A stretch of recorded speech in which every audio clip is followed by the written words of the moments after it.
쪽의 위원장을 존중하는 인정을 했죠.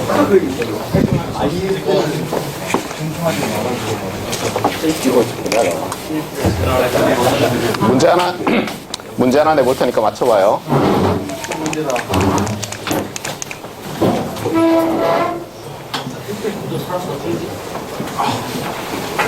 제가 태국에 여행을 갔더니 이런 게 있더라고요. 이런 게.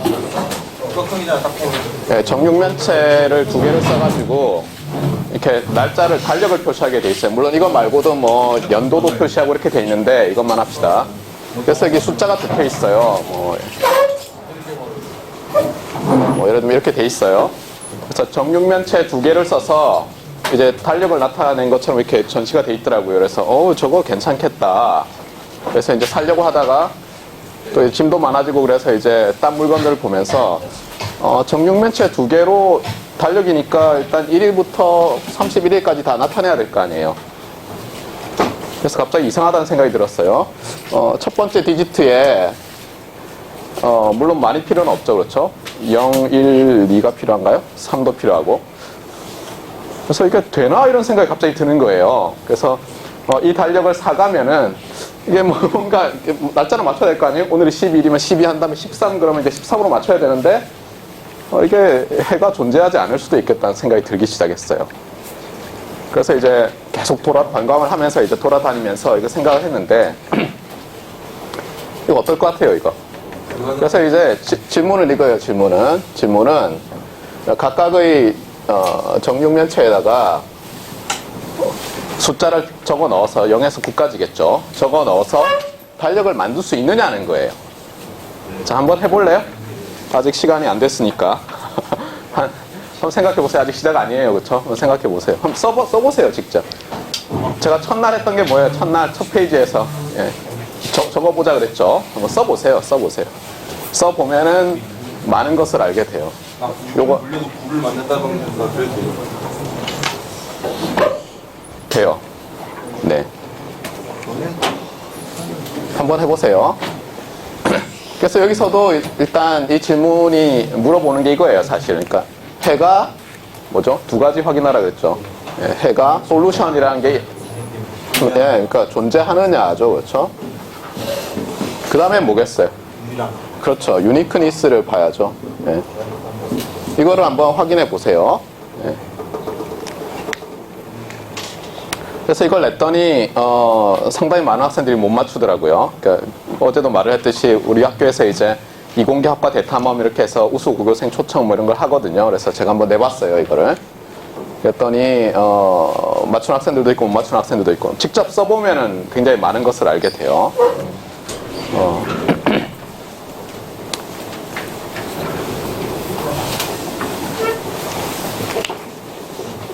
자, 한 1분 있다가 본격적으로 시작을 합시다.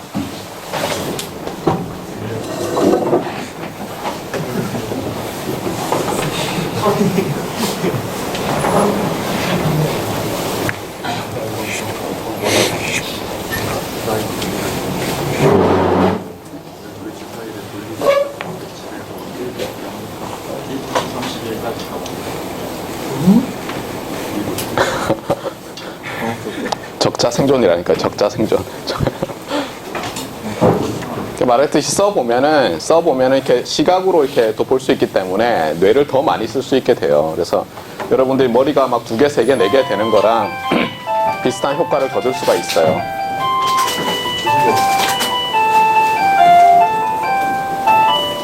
그 다음에 이제 이 문제랑 같이 이제 좋아하는 것 중에 하나가 이거 너무 쉬워서 다 학생이나 아니면 이건 재미없는 학생. 우리가 하노이 타워라는 거 알죠? 그렇죠? 예.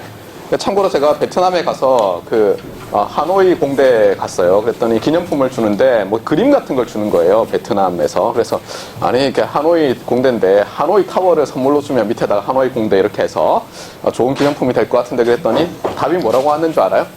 하노이 타워가 뭐예요? 그러는 거예요. 그것도 심지어 컴퓨터공학 전공이신데 깜짝 놀랐어요. 그래서 찾아봤더니 그게 하노이 타워라고 알려져 있지만 하노이 타워라고 다른 이름도 많이 붙어 있더라고요, 실제로. 반드시 그 베트남 하노이랑 관련이 있는 건 아니었어요. 근데 그거 어떻게 돼 있죠? 하노이 타워가? 뭐 이렇게 막대기가 이렇게 세 개가 있고, 크기가 다른 이제 뭐 플레이트 접시죠, 그렇죠? 여기 있어가지고 처음에 여기 다 쌓여 있었는데 뭐 이쪽 막대나 이쪽 막대로 옮기는 거죠. 근데 룰이 있죠. 뭐 반드시 더 큰 접시 위에 작은 접시가 올라가야 되죠. 그래서 이렇게 하면은 이제 여기 다 쌓아놨던 거를 여기나 이쪽으로 다 옮기는데 뭐 접시 개수가 n이라 그러면 뭐 어떻게 됐어요? 기억나요? N승 빼기 1. 네, 2n승 빼기 1이라고 하죠. 그래서 이건 증명해보라 그랬어요. 증명. 어떻게 해요, 증명은? 이게 최소 횟수라는 걸 어떻게 증명하죠?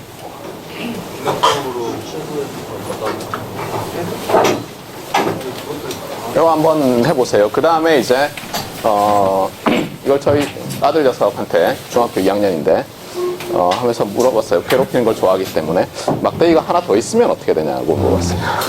이제부터 문제고. 어떻게 될 것 같아요? 막대기가 하나 더 있으면. 그래서 이제 그런 얘기를 하고 그냥 말았는데 애가 여름방학 숙제로 이걸 답을 구해놨더라고요. 근데 문제는 증명을 안 했어요. 그래서 아니 증명을 해야지 되는 거지 그랬더니 증명을 왜 하네요. 이게 맞대요. 그래서 이제 자기는 이제 그걸 제출했으니까 그러면 방학 숙제를 이렇게 해가지고 뭐 상도 주고 그러나 봐요. 그래서 야 상당히 괜찮은 것 같은데 상이라도 받았냐 그랬더니 못 받았대요. 그래서 둘이서 아니 이렇게 멋진 거를 왜 안 줬을까? 왜냐면 일반화를 했거든요. 이게 m개고 이게 n개일 때를 구했어요. 그랬더니 결론은 그거였어. 아마 선생님이 답이 맞는지 아닌지 검증이 안 돼서 아마 상을 안 주신 것 같다 이러고 말았어요. 네. 근데 제가 이렇게 대충 해보니까 다는 아니었는데 해보니까 맞는 것 같아요. 네. 이거 어떻게 될 것 같아요, 이거? 그러니까 세 개일 때와 굉장히 간단하게 확장이 되나요? 저는 처음에 그렇게 생각했어요. 처음에 어떻게 생각했냐면 딱 보고는 2의 n승 빼기 1이니까 이거 하나 더 늘어나면 3의 n승 빼기 1 뭐 이런 생각도 했었고요. 네. 한번 생각해 보세요. 이건 굉장히 오래 걸릴 거예요. 생각보다. 자, 요거는 어떻게 되죠? 네, 이게 존재하고요. 또 어떻게 돼요? 유니크 해요? 유니크하진 않으니. 네, 유니크 안 해요. 해보면은 몇 개 나와요. 근데 핵심이 뭐냐면 여기서 이거는 수학이랑도 관련인데 아까 임성재 군이 했듯이 이게 6이랑 9를 하나로 쓰는 거예요. 안 그러면은 나오질 않아요. 그러니까 6을 뒤집어서 9로 쓰지 않으면은 안 되는 거예요. 그래서 하여튼 요거 가지고 학생들을 많이 괴롭혔어요. 네. 요건 한번 생각해 보세요. 네, 그러면 이제 다들 온 것 같으니까 네, 오늘 강의를 또 시작하겠습니다.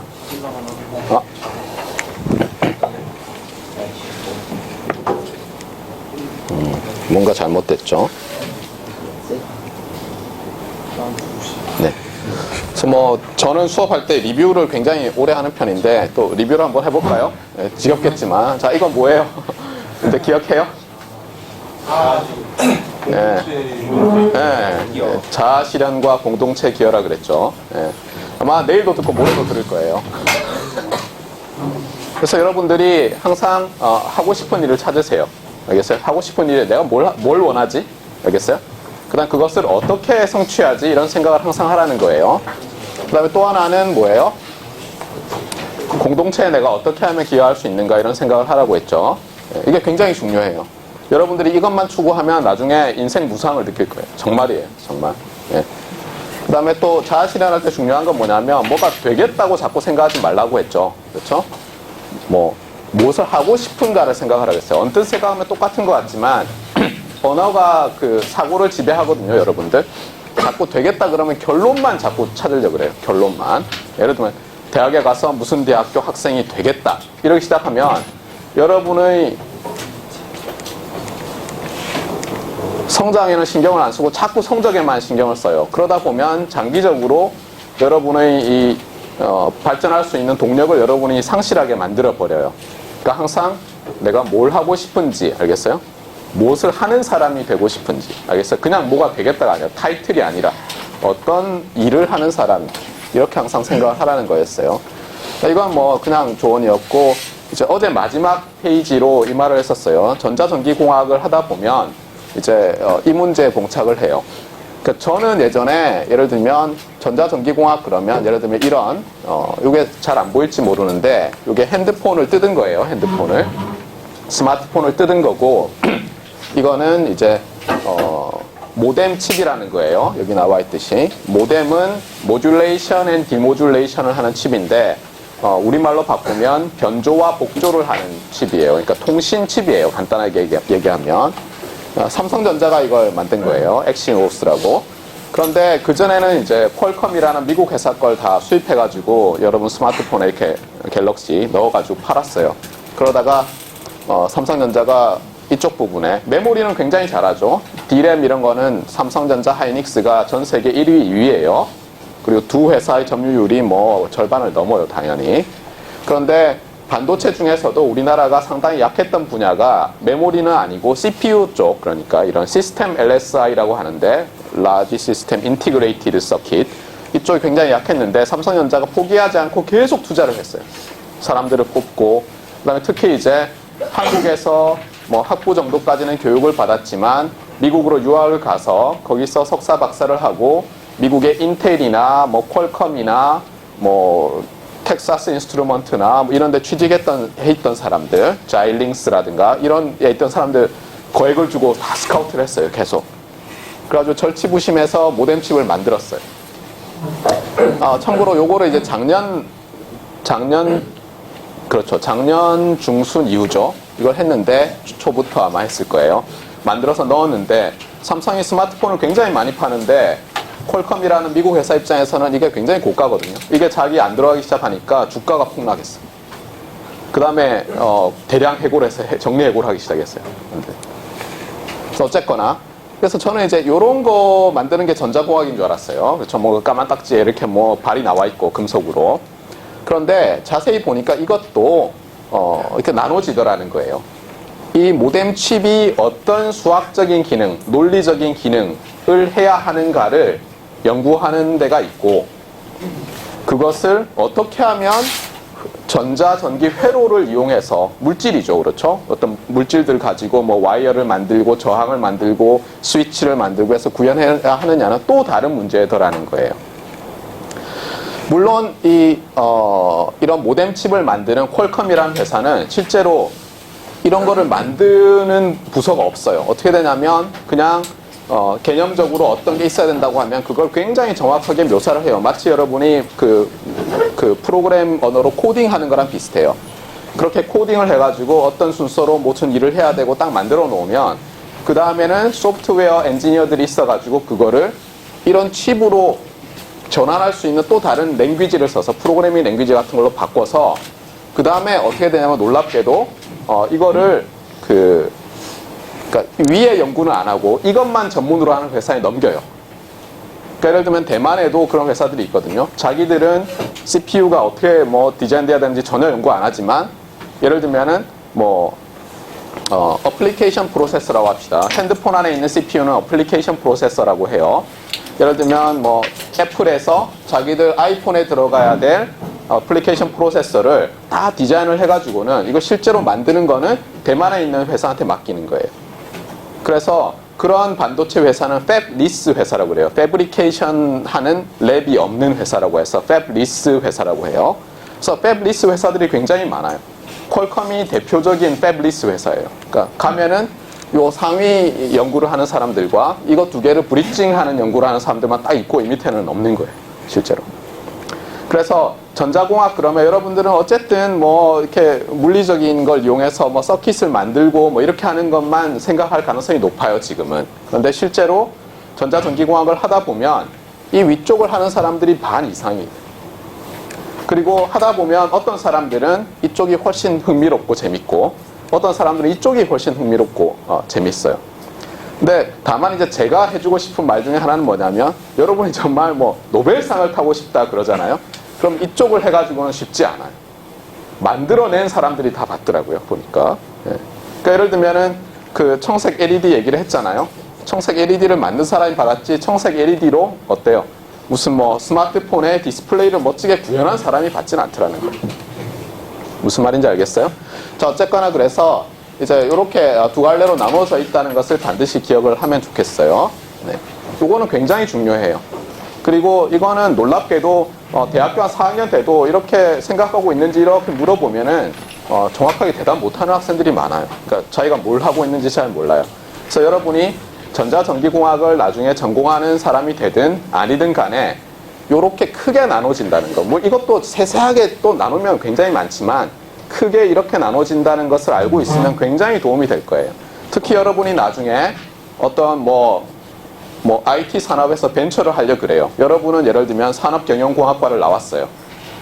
그런데 뭐 모르잖아요. 전자제품을 만들어야 되는데. 그럴 때 요 개념을 머릿속에 딱 가지고 있으면은 아, 내가 어떤 사람이 필요한가를 쉽게 알 수 있어요.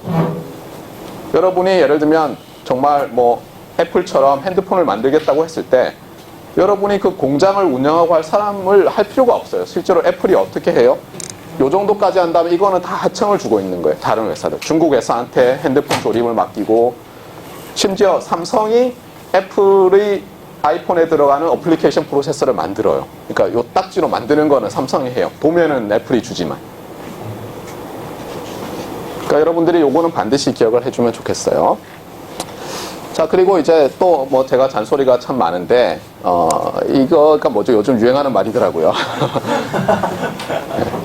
이 얘기를 왜 하냐면은 제가 여러분들한테 계속 하라고 하는 게 어떤 시대를 살아갈까를 여러분 나름대로 판단을 해야 돼요. 그렇지 않으면 굉장히 흔들려요. 알겠어요? 앞으로 내가 어떤 시대를 살아갈까를 잘 판단을 하고 여러분 인생의 방향을 여러분이 정해야 돼요. 거기에 좀 도움을 주려고 이렇게 만들어 왔어요. 그래서 한번 봅시다. 요즘 이런 말이 많은데 왜 이런지 한번 볼까요? 왜? 네. 뭐 이런 말이 있더라고요. 관련돼서 인구론, 전화기 이런 말이 있어서 이게 뭔가 했더니 뭐 이런 말이래요. 인구론은 인문계 졸업생 90%가 논다라는 말을 줄인 말이래요. 그 다음 반면에 이제 취업이 안 돼서 취업이 잘 되는 과들이 있대요. 공대에서도 뭐 전자, 화공, 기계 전공자가 아주 잘 된대요. 그래서 전화기라고 한대요. 근데 사실 저는 이것보다는 정말 인구에 대해서 얘기를 하고 싶어요. 그래서 이것도 이제 지난번에 제가 보여줬던 그 그림책 있잖아요. 그 어린이들을 위한 거기 나오는 건데 기원전 1000년에 지구에 딱 한 명이 살고 있었다고 이제 스케일을 바꾸는 거예요. 알겠어요? 기원전 1000년에 지구에 한 명이 살고 있었어요. 그랬을 때, 자, 한번 계산해 보세요. 기원 후 1년, 그러니까 1000년이 지난 거죠. 그렇죠? 네, 기원 후 1년. 그 다음에 여기서 1000년을 안 해놨더라고요. 1500년, 1650년, 1800년, 1900년, 2010년. 네. 이때 지구에 몇 명이 살까라는 거예요. 어떨 것 같아? 한 명도 못 살아요. 왜? 저 한 명, 우리 멸종 안 했잖아요, 인류가 지금. 아, 여기서 한 명이, 그런 뜻이 아니라 스케일만 하자는 거예요. 그러니까 뭐 남자 한 명, 여자 한 명이 아니라 스케일만 해서 그 뭐 이렇게 숫자가 머릿속에 잘 안 와닿잖아요. 그래서 그냥 스케일만 바꿔보면 어떻게 될까 하는 거예요. 어떨 것 같아요? 대충. 그래서 이거를 이제 뭐 몇억 명 이런 거는 막 이렇게 스케일을 쫙 해서 줄이고 나면 이렇게 돼요. 기원 후 1년에 3명 있었대요. 그러니까 1000년 동안 2명 는 거예요. 이거 잘 기억해요. 1000년 동안 한 2명이 늘어난 거예요. 그 다음 500년 동안 제법 늘었죠. 그 다음 150년 동안도 많이 늘었어요. 그 다음 150년인가요? 네, 이러다가 이게 2010년에 책이 나왔나 봐요. 2010년에 책이. 2010년에 100명이에요. 인구가 엄청나게 늘었죠. 3000년 만에 100배가 됐나요? 2050년에는 130명 정도 될 거래요. 요 그림이에요. 그러니까 제가 찍은 거예요. 예. 그 그림, 그 스타일이 비슷하죠. 지난번에 제가 보여줬던 뭐예요? 100cm 자에다가 끝에 이렇게 불 붙어 있고, 저 끝에 막 컴퓨터랑 비행기랑 막 나와 있는 그 그림이랑 스타일이 똑같은데, 여기서부터 시작이에요. 그렇죠? 기원전 1000년에 혼자 서 있는데, 이렇게 시간이 가면서 점점 늘어나서 지금은 한 100명 정도 된다. 이렇게 돼 있어요. 그런데 여러분이 최근에 뭐 이게 뭐 소위 인문학이라고 하면 그렇지만 어쨌든 사회과학 이런 데 관심 있는 학생들은 이런 말을 들어봤을 거예요. 이게 뭐죠? 네. 이렇게 인구 절벽이에요. 그래서 번역을 이렇게 했어요. 이 책 이름이 인구 절벽인데 더 데모그래픽 클리프인데 한국에서는 2018년에 인구 절벽이 온다 이렇게 해서 열심히 센세이셔널하게 저도 이제 막 보고는 혹해가지고 사서 읽어봤어요. 그랬더니 굉장히 분석을 잘했더라고요. 그러니까 이 사람이 이제 어떤 말을 하냐면 한국이랑 일본에 대해서 많은 얘기를 해요. 한국이랑 일본에 대해서. 그러면서 경제 어떤 지표 같은 게 우리나라가 항상 한 20년에서 15년 정도 일본에 구행하고 있대요. 비슷한 패턴이 나타난다는 거예요. 그래서 그게 왜 그런가? 물론 뭐 어떤 사회 문화적인 발달도 있지만 이 사람이 말하는 거는 인구의 어떤 변동이 굉장히 중요하다는 거예요. 이거 제가 1971년생이에요. 뭐 여러분들 이렇게 얘기하면 지난 세기에 태어난 뭐 이렇게. 여러분은 언제 태어났죠? 99년이요. 그러면 여전히 지난 세기인가요? 같은 세기에 태어나서 다행이네. 네. 이때 몇 명 태어났을 것 같아요? 71년에 남한에서, 그러니까 북한은 빼고 남한에서 남아 여아가 몇 명쯤 태어났을 것 같아요? 이때가 제일 많이 태어났어요. 280만 명? 대학 가기 되게 힘들었어요. 100만 명이 태어났어요. 네. 자, 그런데 저희 처대가 저보다 30살이 딱 적거든요. 그래서 2001년에 태어났어요. 그때 찾아봤어요. 그랬더니 딱 절반 반토막이 났어요. 제가 이제 작년 여름까지, 그렇죠, 이제 새해니까 작년 여름까지 저희 포항공대 입학학생 처장을 했는데 제가 처장이 딱 되니까 교수님들이 와가지고는 다들 우리 학교 학생들 질이 계속 떨어지고 있는 것 같은데 어떻게 좀 해보래요. 그래서 딱 보니까 제가 대학교 갔을 때 이제 교수님 벌써 하시던 분들이에요. 그래서 제가 이 얘기를 했어요. 아니 그때랑 지금이랑 인구가 절반인데 그때 생각했을 때 굉장히 반짝반짝하던 애들도 같은 비율로 하면은 절반으로 줄어야 당연한 거 아니겠습니까? 그랬더니 갑자기 지금까지 입학학생 처장들만 욕을 하고 있었는데 잘 못 뽑는다고 이런 문제가 있었구나 이런 말씀하시더라고요. 그러니까 우리나라 인구가 급격히 줄고 있어요. 적어도 매년 태어나는 사람들은. 자, 이게 어떻게 되죠? 신생아 수는 줄어들면서 평균 수명이 길어지면 이게 요즘 말하는 가장 큰 문제죠. 그러니까 저출산 고령화죠. 어떻게 되죠? 그 다음에 이것보다 더 위험한 게 이제 생산 인구가 줄어드는 거예요. 생산 인구라는 것은 일할 수 있는 연령에 있는 사람들이죠. 전체 인구는 증가를 해도 예를 들면 99세 사람들이 막 폭발적으로 증가한다고 해서 생산 인구가 증가하진 않잖아요. 어떻게 될 것 같아요? 그 다음에 나중에는 궁극적으로 어떻게 되겠어요? 인구 전체가 줄어들겠죠. 출산율이 떨어지면. 지금은 수명이 증가하면서 인구가 줄어드는 게 좀 약간 둔화되어 있는 것처럼 보이지만 실제로 생산 인구는 급격히 줄어들고 있거든요. 자, 그래서 요걸 한번 봅시다. 이게 어느 나라일지 맞춰보세요. 어느 나라의 통계 자료일지. 이거부터 볼까요? 자, 인구가 줄어들면 빵가게를 하면 어떤 일이 생길까요? 저희 누나가 빵가게를 하고 싶다 그래서 제가 하지 말라 그랬어요. 네. 그러니까 예를 들면은 10,000명한테 100개의 빵가게가 성업을 하고 있었어요. 근데 사람이 5,000명으로 줄었어요. 그럼 100개의 빵가게는 어떻게 될까요? 절반이 줄지 않으면 모든 빵가게가 불황을 겪겠죠. 손님이 반으로 줄어드니까. 이게 바로 이제 문제인데 어느 나라일 것 같아요, 이게. 여기 잘 보면 여기가 연도인 것 같고요. 그렇죠? 느낌이. 이쪽은 1,000명 단위인 것 같아요. 그렇죠? 이게 뭐 14만인 인구가 있는 나라를 보진 않을 테니까. 그럼 어떻게 돼요? 여기가 100만, 1,000만, 1억이죠. 그래서 한 1억 2천만 정도 되는 나라네요. 그렇죠? 네, 이게 일본이에요. 그래서 일본에서 생산 인구를 정말 이건 청소년 노동까지 포함한 것 같은데 알바까지 한 것 같아요. 그래서 65세까지 해서 했더니 이렇게 줄어들고 있어요. 그렇죠? 그다음 65세 이상은 늘어나고 있는데 사람이 무한정 오래 살지는 않으니까 이렇게 되고 있고. 여기를 한번 볼래요? 여기 0에서 14세 이렇게 줄어들고 있죠. 계속. 자, 이게 일본이에요. 자, 그 다음 나라는 어딜지 한번 보세요. 이거는 어디예요? 이거는 어딜 것 같아요? 대충 우리가 요쯤 있는데 그렇죠. 이게 남한의 인구예요. 그래서 여기도 보면 이제 약간 좀 트릭이 있는데 여기는 20년 간격이고 여기는 10년 간격일 거예요. 여기도 20년 간격이고. 그래서 이렇게 팍 떨어지는 것 같지만 이렇게까지 갑자기 줄지는 않고. 이렇게 되고 있는데 이것만 봐가지고는 잘 몰라서 이제 이걸 가져왔어요. 그림이 좀 작기는 한데 이게 전체 인구수고 늘고 있어요. 인구수는. 이렇게 사람들이 오래 살면서. 예. 그런데 이게 출산율이거든요. 이 커브가. 출산율이 1%가 안 돼요. 우리나라. 자, 이러한 상황에서 이제 요 나라랑 한번 비교해 볼까요? 이게 미국이에요. 미국의 인구수는 이제 이렇게 계속 증가하고 있어요. 물론 미국도 이제 노령화는 진행이 되고 있어요. 그 다음에 출산율도 전체적으로 올랐다 내려갔다는 하고 있어요. 근데 한번 단위를 보세요. 이게 출산율이 0.5%쯤 돼요. 우리는. 미국은 어때요? 10%쯤 돼요. 그러니까 생산 인구 면에서 보면 미국은 별로 안 줄어들어요, 실제로. 그리고 나중에 여러분이 기회가 되면 반드시 미국에 있잖아요, 가는데 그 뉴욕이나 뭐 캘리포니아 이런 데보다는 시카고라든가 이런 근처에 가가지고 정말 그 넓은 평원을 한번 보세요. 제가 인디애나 주라는 곳에서 공부를 했는데 인디애나 주가 사이즈가 그렇게 큰 주는 아니에요. 그런데 그 면적이 남한 면적이랑 거의 똑같아요. 근데 거기 인구가 1000만이 안 돼요. 네, 1000만이 안 돼요. 그런 주가 굉장히 많아요.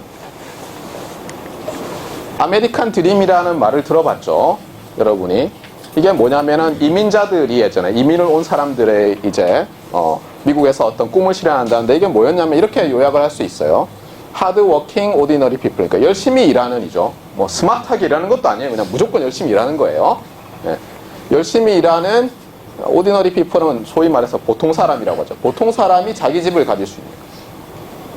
왜냐하면 땅이 넓으니까.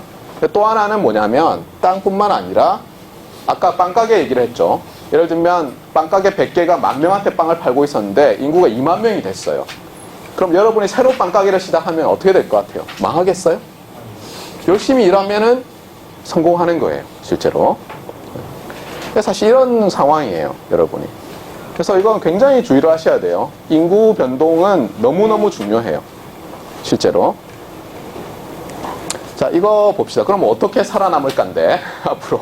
그렇잖아요. 여러분이 살아나가야 할 시대가 이렇게 되고 있는데, 어떻게 여러분이 살아가야 할까? 이 사람이 누군지 알아요? 요즘은 잘 모르네요. 옛날에는 이거 딱 하면은 다 알았어요. 이거 이범이라는 사람인데, 뭐, 메가스타디에서 뭐, 엄청난 인기 몰이를 했다고 해요. 지금도 EBS에서 간혹 나와요. 뭐, 과학탐구인가, 뭐, 거기에. 이분은 이제 예전에 서울에는 과학고가 없던 시절에 경기과학고를 나왔을 거예요, 아마. 네. 근데 이 사람이 이런 말들을 하더라고요. EBS를 봤더니, 이공계적 지식은 세계 보편적이다. 그러니까 예를 들면, 우리나라의 물리법칙이 미국에서 안 통할 리 없고, 소프트웨어 구조가 나라마다 다를 이유도 없다.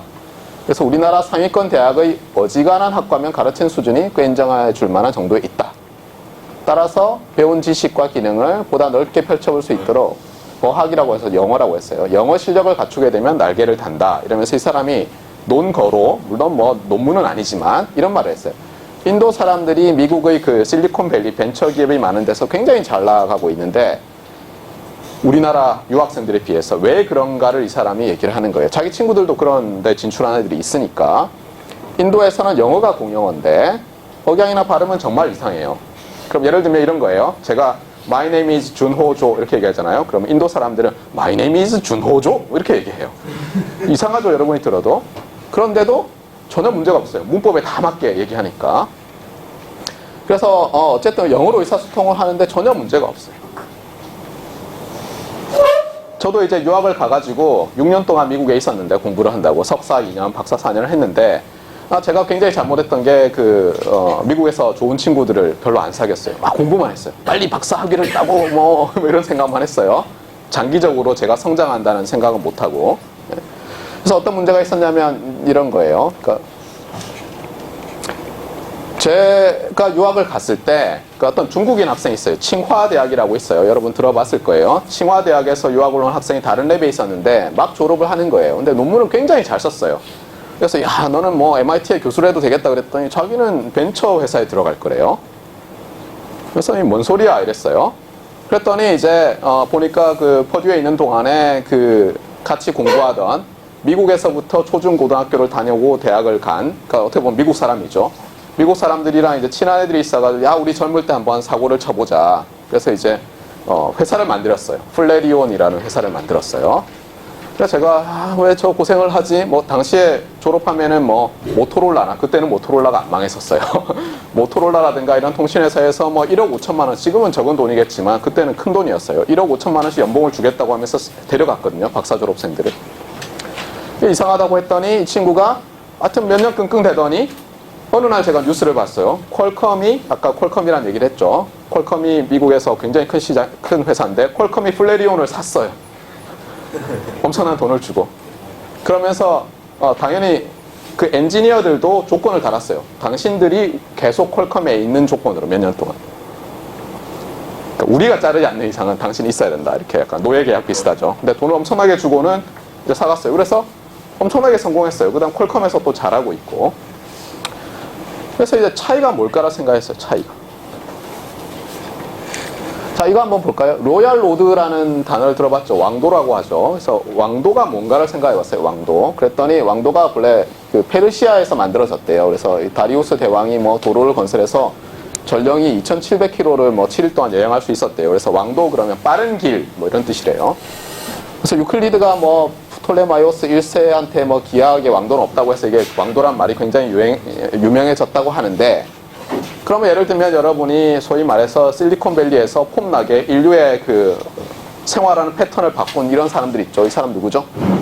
여기 스페이스 X 뭐 이렇게 돼 있죠. 이 사람이 테슬라 자동차, 그렇죠? 그것도 했고, 그 다음에 인터넷에서 금융 결제하는 그 돈 거래 결제하는 뭐 페이팔 이런 것도 공동 설립자예요. 이 사람 앨런 머스크라는 사람이죠. 요즘 굉장히 잘 나가는 사람이에요. 뭐 이 사람을 모델로 해서 아이언맨에 그 나오는 그 누구예요? 그 갑옷 입고 다니는 그 사람을 뭐 생각을 해냈대요, 작가가. 뭐 어쨌거나. 근데 이런 것들. 그 다음에 이 사람은 뭐 페이스북 만든 사람이죠. 그 다음에 뭐 빌 게이츠나 스티브 잡스나 이런 사람들이 왜 다 미국에만 있을까 하는 생각을 여러분 해본 적 없어요? 물론 중국에서도 무슨 마무시기 하는 사람들이 있죠. 유명한 사람들. 근데 중국은 좀 다른 게 다 그 아직도 그 공산당 관련된 사람들이 서로 뭐 밀어주고 해서 약간은 만들어진 재벌이라고 해요. 근데 왜 미국에서만 있어요? 왜 일본에는 없고 왜 우리나라에는 없죠? 물론 뭐 손정희라든가 우리나라에서도 뭐 김택진이라든가 이런 분들이 있어요. 하지만 이 정도로 크진 않거든요. 영향력이 있고. 왜 그럴 것 같아요? 요게 문제인데, 자, 맞춰보세요. 잘못된 것은 뭔지 요 그림이 나올 텐데. 자, 뭐가 잘못됐어요? 이 드라마 포스터라고 하더라고요. 그렇죠? 이게 만화예요, 본래는. 이연세 씨가 그렸나 누가 그렸나 만화인데, 만화가 워낙 인기가 있어서 드라마로 만든 거예요. 자, 뭐가 잘못됐죠? 네? 아, 맞아요. 그래서 제가 이게 문법에 아주 주의하죠. 불린 사나이라고 해야죠. 중요하지 않고, 보통 이제 신불사와 신불자 그러면서 우리가 장난을 쳐요. 교수님들이 이래요. 아, 내가 좋은 아이디어가 있어서 벤처를 해야 되겠는데, 전문 교수가 그러면 나이 든 교수님이 신불사가 되고 싶지만 자네는 신불자가 될 가능성이 높다 그래요. 그러니까 성공해서 정말 갓 이렇게 추앙받고 싶지만, 그럼 신불자는 이거죠. 여기 보면 신용불량 이렇게 돼 있죠. 정말 막대기 하나 차이예요. 우리나라에서는 이게 되겠다고 했다가 막대기 하나 더 그어진 사람이 되기가 너무 좋아요. 왜 그러냐면은 벤처 기업을 하려고 그러면 돈을 모아야 될 거 아니에요, 처음에. 예를 들면 매출을 올리기 전에 그 연구원들 한번 생각해 볼래요? 여러분이 한국의 탑5 정도 되는 스쿨에서 박사를 했어요. 아니면 미국에서 뭐 탑10 스쿨 정도 돼서 박사를 했어요. 한국에 딱 들어왔는데 대기업에서도 오라고 막 그러는데 어떤 벤처 회사가 어이 자네 우리랑 같이 한번 멋지게 해보지 그러는데 연봉을 얼마쯤 주면 할 것 같아요, 여러분? 아까 말했지만 제가 졸업할 때도 통신회사들이 연봉을 1억 넘게 줬어요, 미국에서. 한국에서 얼마쯤 준다고 하면 하겠어요. 근데 그런 사람들이 몇 명 모여야지 벤처를 할 수 있을 것 같아요. 바짝바짝 머리가 잘 돌아가고 기술이 있는. 근데 그 10명의 연봉이 그럼 얼마예요, 당장? 그 사람한테 현금으로만 한 10억 이상을 줘야 돼요, 그 사람들한테. 근데 아무 매출도 없는데 10억을 어떻게 마련해요? 그래서 투자를 받죠, 보통. 좋은 아이디어를 가지고 프리젠테이션 같은 걸 해서 소위 엔젤이라는 벤처 투자 회사들한테 투자를 받는데, 우리나라는 일본도 그렇지만, 그래서 손정희 그 마사요시 손인가요? 그 소프트뱅크. 그 사람도 일본에서 막 이거 안 된다 이래가지고는 나라가 망한다 했던 게 이거예요. 뭐냐면 개인 보증을 서게 해요. 그러니까 여러분이 회사를 딱 하려고 그러잖아요. 그럼 좋은 아이디어가 딱 있으면 은행 같은 데 가서 하면은 훌륭한 아이디어라고 우리가 그러면 50억을 투자를 할 테니까 3년 동안에 그러면 어떻게 해서 이제 뭐 매출을 내기 시작할 수 있잖아요. 그러면 산다는 얘기가 하지만 당신이 개인 보증을 서달라 그래요. 이게 사실은 굉장히 이상한 거거든요. 예를 들면 주식회사라는 게 뭐예요? 주식회사라는 게 뭐 다른 복잡한 게 있지만 핵심은 이거예요. 유한 책임이에요. 그러니까 책임을 무한히 지지 않아요. 그런데 이 개인 보증을 서라는 얘기는 뭐냐면 무한 책임을 지라는 거예요. 예를 들면 회사가 망했어요. 그러면 우리 부모님한테 찾아가서 제가 어떻게 아버지 저기 집을 작은 데로 옮기시고 절반은 저를 좀 해달라는 거예요. 벤처만 그럴 것 같죠? 물론 시대는 좀 바뀌었지만 저희 아버지께서 대기업에 계실 때 월급장이셨는데 대기업에 계실 때도 뭐 임원이 되니까 개인 보증을 서라 그래요. 대기업이. 네, 그래서 IMF가 터졌을 때 저희 아버지가 은퇴한 지 2년이 되셨는데 은행에서 갑자기 전 재산을 내놓으라고 뭘 송달해 왔어요. 그래서 온 집안이 막 뒤집어지고 난리가 난 적이 있었어요. 우리나라도 그렇고 일본도 그래요. 개인 보증을 서라 그래요. 그래서 이제 이 손정희 씨 책을 읽었더니 이런 얘기가 있어요. 그 미국에서 벤처를 해서 성공한 사람들한테 이제 통계 조사를 해봤어요. 몇 번 실패했냐. 그렇게 처음 성공했을 때. 처음 성공하기 전에 몇 번 실패했냐를 했더니 뭐 숫자가 뭐 3점 얼마인가 2점 얼마인가 나왔대요. 그러니까 실패하는 건 당연한 거예요. 실패해서 경험을 얻어서 더 잘하는 거예요. 그 다음에. 우리나라에 처음 성공한 벤처 기업들 사람들한테 물었어요. 그랬더니 한 번이 안 되더래요. 왜 그렇겠어요? 한 번 실패하면. 그렇죠. 실패하면 그 다음에 재기가 안 되는 거예요. 왜냐하면 이것 때문에. 그러면 어떻게 해야 돼요? 그러니까 그 엔젤이 있어. 정말 천사가 있어가지고 이렇게 여러분이 정말 성실하게 좋은 아이디어를 가지고 크게 뭔가 새로운 사업을 해보겠다고 했을 때 도와줄 사람들이 있어야 되는데 아직은 안타깝게도 우리나라랑 심지어 일본도 별로 없어요. 계속 그냥 다 알겠는데 개인 보증을 서라 그래요. 안 믿는 거예요. 심지어 대한민국에서 초중 고등학교 대한민국에서 알아주는 대학에서 성실하게 공부를 하고 일을 해왔고 인정받았는데도 개인 보증 서라 그래요. 안 믿겠다는 거예요. 물론 여기는 기존에 벤처 하던 사람들이 좀 이상하게 한 것도 있어요. 먹튀들이 많았죠. 그냥 투자 받고는 그냥 다 써버리는 거예요. 그러니까 예를 들면은 벤처를 한다 그래서 아까 말했지만 10명이 모여서 1년어치를 받아왔어요. 은행에서 한 10억 받아왔어요. 큰 돈이죠. 그 다음에 아무것도 안 하고는 1년 동안 1억씩 받아 쓰고는 폐업해버리는 거예요. 실제로 뭐 그렇게 제가 지금 과장한 거지만 그렇게까지는 안 했지만 그런 사람들이 있어 왔어요. 많이들. 그러다 보니까 안 믿는 거예요. 그런데 미국에서는 아직도 믿어요. 그러니까 자기 나라에서 초중 고등학교 때 공부를 열심히 해서 정말 좋은 대학교로 가서 거기서도 열심히 일했던 사람들이 좋은 아이디어를 가지고 열심히 하겠다고 하면 믿어주는 거예요. 그래서 예를 들면 10명을 믿었는데 9개가 망해요. 그래도 하나가 성공하면 그 성공한 데서 물론 엄청나게 이렇게 빨아먹죠. 성공한 거를 프라핏 뭐 이렇게 가져가죠.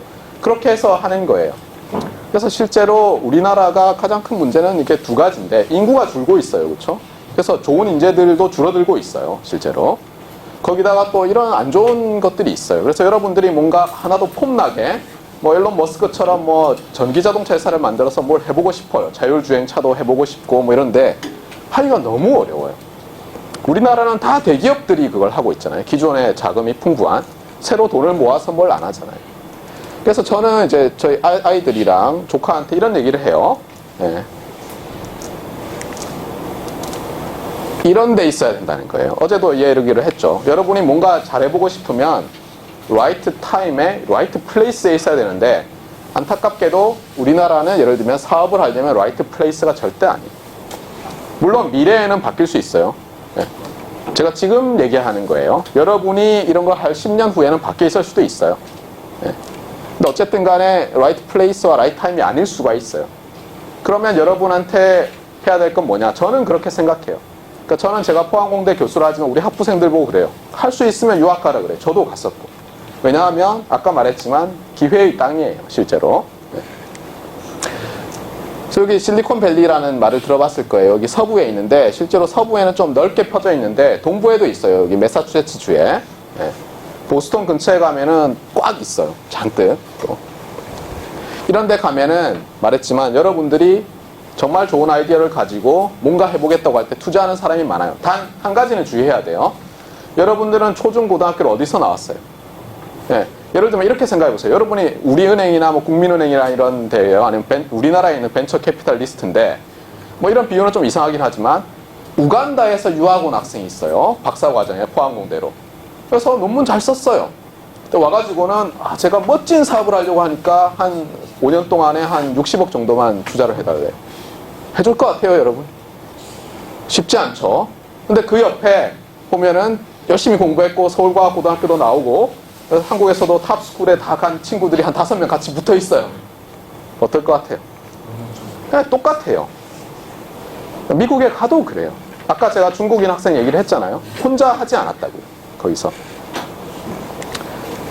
그래서 이제 여러분들이 이제 예를 들면 그래 그러면 이제 MIT로 유학을 가야겠다. 그렇잖아요. 뭐 MIT가 제일 좋다고 하니까. 그랬더니 전자공학과가 없어요. 놀랍게도 처음에 저도 깜짝 놀랐어요. 예, 잘못된 거였죠. 그러니까 일렉트로닉 엔지니어링을 찾았어요. 열심히. 그랬더니 MIT 이게 홈페이지인데 아무리 찾아봐도 이렇게 된 것밖에 없어요. Department of Electrical Engineering and Computer Science 이렇게 돼 있어요. 이게 전기공학이잖아요. 그렇죠? 전기공학 및 컴퓨터학과죠.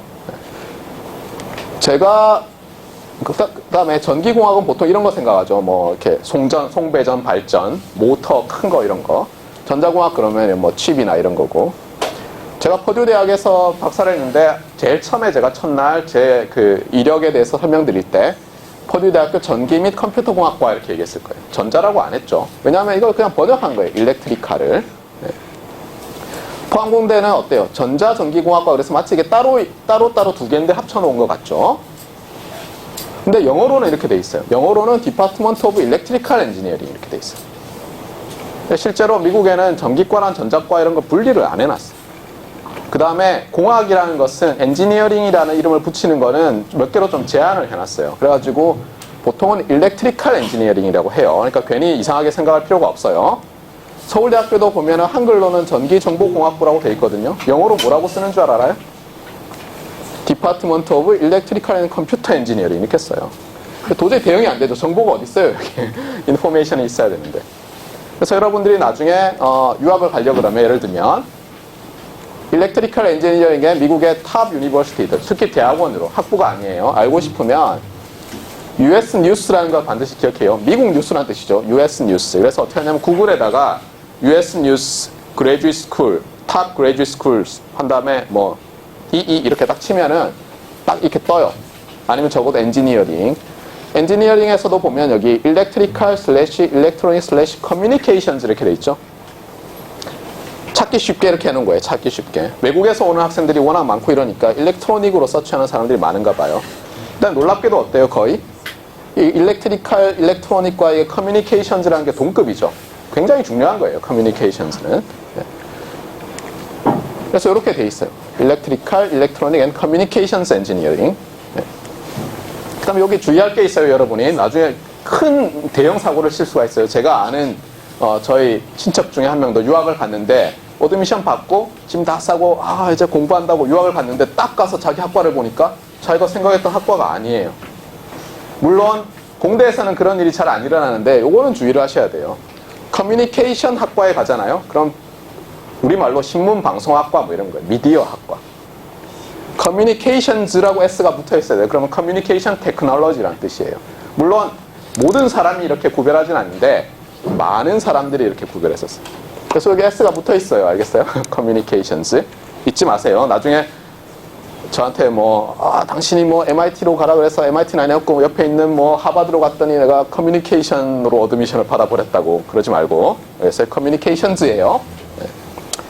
자, 어쨌거나 그래서 제가 여러분들한테 해주고 싶은 말은 뭐냐면 여러분이 살아가는 시대가 어떤 시대인지 보고 잘 계획을 세워야 돼요. 물론 저는 자꾸 말하지만 바이어스가 엄청나게 걸려있죠. 그렇죠? 제가 선택한 것이 잘못됐다고 인정하기 싫어서라도 막 전기전자공학이 중요하다고 막 주장하겠죠. 오늘 같은 날 와서. 근데 여러분이 판단을 하세요. 알겠어요? 앞으로 살아갈 시대가 어떤 시대인지. 그래서 여러분들이 나름대로 계획을 잘 짜세요. 근데 다만 우리나라는 인구가 너무 줄고 있어서 큰일이라는 사실은 잊지 마세요. 예. 이게 갑자기 생산 인구를 증가시킬 방법은 이민밖에 없대요. 근데 우리나라는 언어가 이렇게 쓰는 사람들이 뭐 세계 10대 언어 중에 하나죠. 한국어가 사용하는 사람 수로는. 그런데도 사용하는 나라로 하면 얼마 안 돼요. 다 여기 모여 있으니까. 우리가 인구가 상당히 커요. 알고 있죠? 예. 유럽의 웬만한 나라보다는 우리가 인구가 더 많아요. 남한만 해도. 그래서 이민을 받아들이기 어려워요. 한 가지 이제 변수라고 하는 게 뭐냐면 소위 말해서 이제 북한 변수예요. 그러니까 예를 들면 북한에 있는 고교생들이 대학을 올 때 한국에 있는 대학으로 와서 하면은 학부, 석사, 박사에서 10년만 교육을 시키면은 엄청나게 고급 생산 인력이 돼요. 그러면 나라가 갑자기 모든 게 회복될 거예요. 놀랍게도. 예. 그래서 빵집을 열어도 돼요. 그때. 나중에 당신 때문에 빵집을 안 열었는데 이게 통일이 될 줄 몰랐다고 막 원망을 하지 마세요. 그러니까 여러분이 판단을 하세요. 알겠어요? 자, 그러면 요거만 잠깐 얘기할게요. 예전에는 처음에는 전기공학과밖에 없었어요. 해방이 되고 미 군정청이 대학을 서울대를 만들었을 때. 그래서 전기공학과 안에 뭐 발전 이런 걸 하는 소위 말해서 전기 쪽이랑 전자 쪽이 있었는데 전자도 어떻게 했어요? 통신기기예요, 그냥. 그러다가 이쪽을 좀 키워야 되겠다 생각해서 학과를 하나 쪼갰어요. 전기통신학과예요. 그리고 실제로 이 전기통신이라는 게 전자통신이 아니에요, 사실은. 전기통신이라는 게 최초로 번역돼서 사용될 때 쓰인 용어예요. 그래서 지금도 법에는 예를 들면 여기 KT가 무슨 전기통신위반법으로 뭐 받은 게 있더라고요. 뭐 KT만 하면은 KT 디스하냐고 할까 봐서 LG U 플러스 것도 가져왔고 제가 SK텔레콤 것도 가져왔어요. 다 전기통신법 위반이죠. 그런데 보면 알겠지만 우리나라에서는 이 전기통신을 통신공학과로 바꾸고 그 다음에 전자공학과로 바꿨어요. 그래서 통신을 하는 사람들이 다 이 전자공학과 출신들이 많아서 나중에 전기통신연구소라는 거를 개칭을 해야 될 때 이름을 전자통신연구원으로 바꾼 거예요. 그래서 말했지만 이게 우리나라에서 굉장히 우리나라 정부 출연 연구소 중에서 넘버1이에요. 이게 전자통신연구원이 대전에 있는데 CDMA 뭐 이런 거 그 무선통신 상용화하는데 엄청나게 기여를 했어요. 그 다음에 뭐 억대가 아니라 뭐 3억, 4억대 연봉을 받는 연구원들도 있어요. 로열티로 엄청난 곳이에요. 그런데 서울대 같은 경우에는 이제 92년에 전기공학부라고 이제 이름을 바꿨어요. 스쿨 오브 일렉트리컬 엔지니어링. 그때 학과를 합쳤어요. 이렇게 세 개 학과를. 그랬다가 지금은 말했지만 전기정보공학부로 이렇게 돼 있고 포항공대도 처음에는 전기전자공학과였다가 이름을 전자전기로 바꾸고 뭔가 전기 그러면 너무 이렇게 송배전 발전만 얘기하는 것 같아서 일렉트리컬로 어쨌든 한다. 그래서 여러분이 다음에 뭐 미국에 가서 갈 때 일렉트리컬 엔지니어링, 일렉트리컬 앤 컴퓨터 엔지니어링 이런 거를 생각하라는 거예요. 자,